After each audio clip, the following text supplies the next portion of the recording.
The Three Kings Parade opening is led by the local police and national police and the fireman department of Seville here in Spain.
Policía.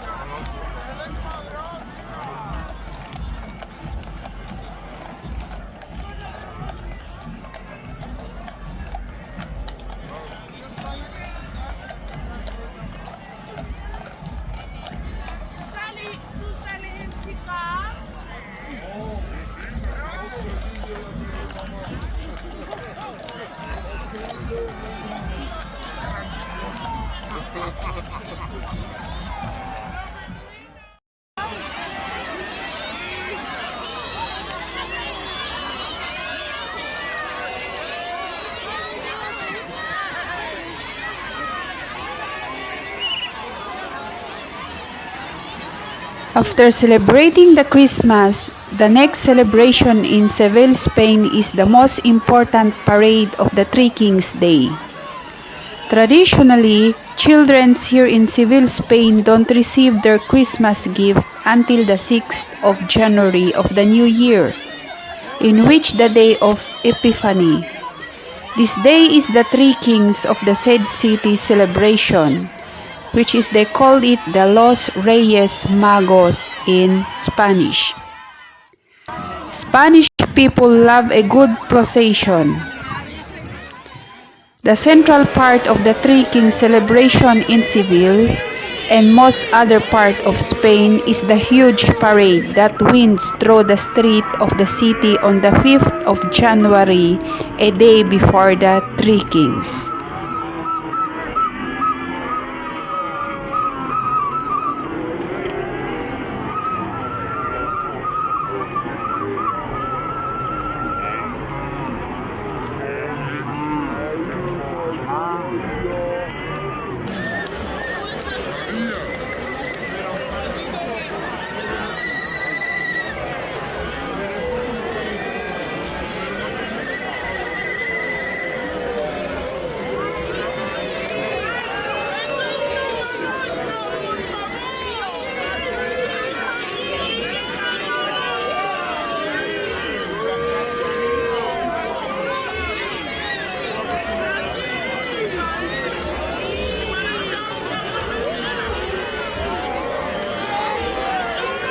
Los Reyes Magos, or the Three Kings, announced their arrival by means of a 6-hour-long journey around Seville, which is known as the La Cabalgata de los Reyes.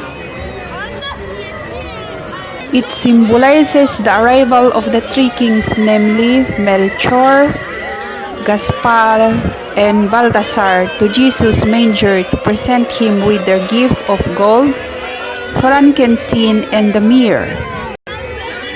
In Seville, los reyes magos riding on huge floats accompanied by smiling locals armed with unending bags of candies and sweet to throw into the crowd of peoples. Also, locals and visitors gathered to see the parade and collect as many of sweets, candies as possible. Of course, be prepared to see people of different ages scrambling through the crowd.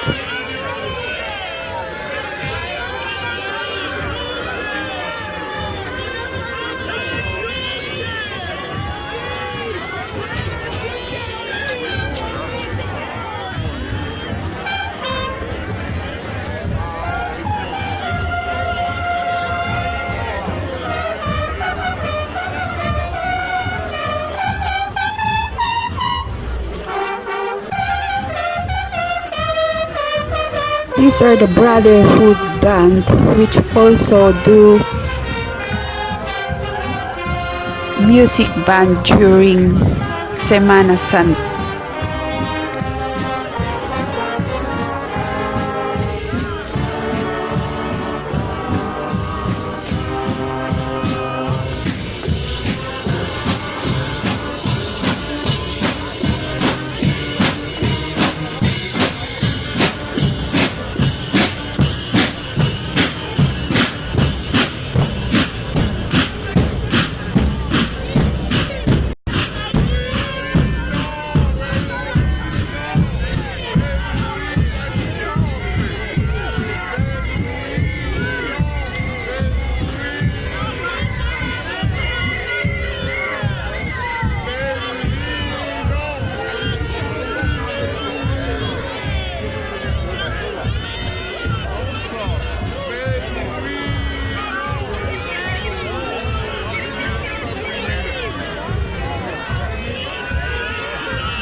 However, sometimes during the parade, you can encounter annoying people characters.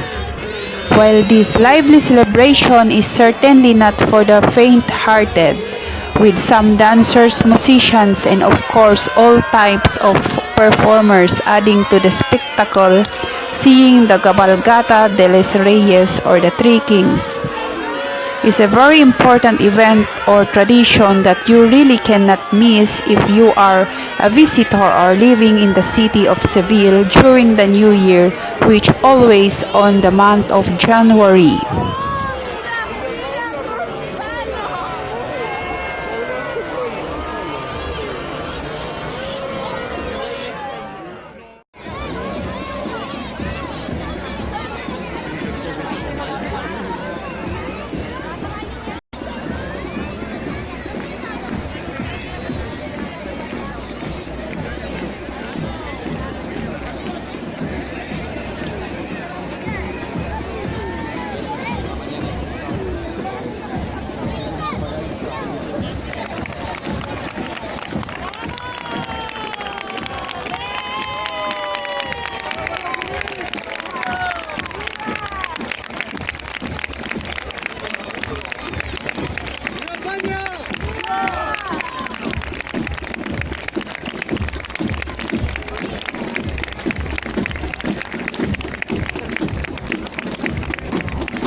National Police.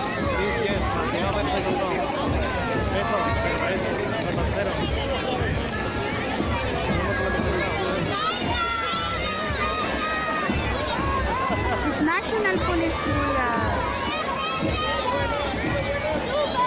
they have a new uniform.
Furthermore, Epiphany is celebrated 12 days after Christmas on 6 January or January 19th for some Orthodox churches who have Christmas on 7th January, and is the time when Christians remember the wise men who visited Jesus.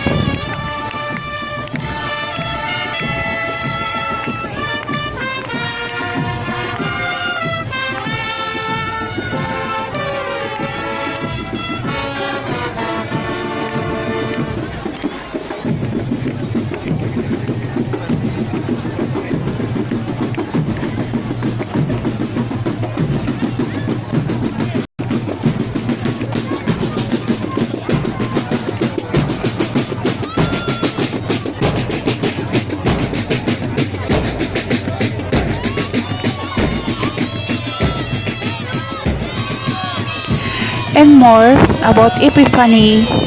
Epiphany is also when some churches remember when Jesus was baptized when he was about 30 and started to teach people about God. Epiphany means revelation, and both the visit of the wise men and his baptism are important times when Jesus was revealed to be very important. Some churches' celebration use Epiphany to celebrate and remember both the visit of the wise men and Jesus' baptism. More, Epiphany is mainly celebrated by Catholics and Orthodox Christians. It's a big and important festival in Spain, where it's also known as the Festival of the Three Magic Kings, Fiesta de los Tres Reyes Magos, and is when Spanish and some other Catholic children receive their present as they are delivered by the three kings. Furthermore, in Spain, on Epiphany morning, you might go to the local bakers and buy a special cake or pastry called the roscon, meaning is a ring-shaped rolled cake. They are normally filled with cream or chocolate and are decorated with a paper crown. There is normally a figure of a king and a dried bean. In Catalonians, it's known as the tortel or gateo des reyes and is stuffed with marzipan. And in France, you might eat a galette des rois, a type of flat almond cake. It has a toy crowd cooked inside it and is decorated on top with a gold paper crowd. And of course, it's also similar tradition in Mexico, where Epiphany is known as El Día de los Reyes, the Day of the Three Kings. It's traditional to eat a special cake called Rosca de Reyes.